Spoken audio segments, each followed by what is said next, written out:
Azmir, take a bite. And अभी गला में चावल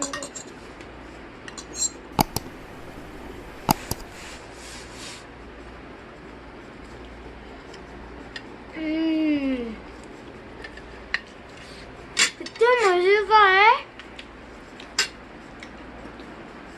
बहुत ही इसकी स्पाइसेस मीडियम लेवल पे है।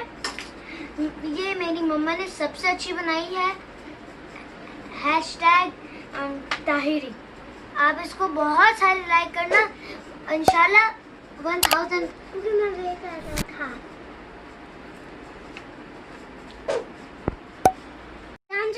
थी बिल्कुल स्पेशल नहीं बनी थी, लोग चाव कितना बनी थी और मैं अभी गिला था और delicious and not spicy and very very delicious. Goodbye. और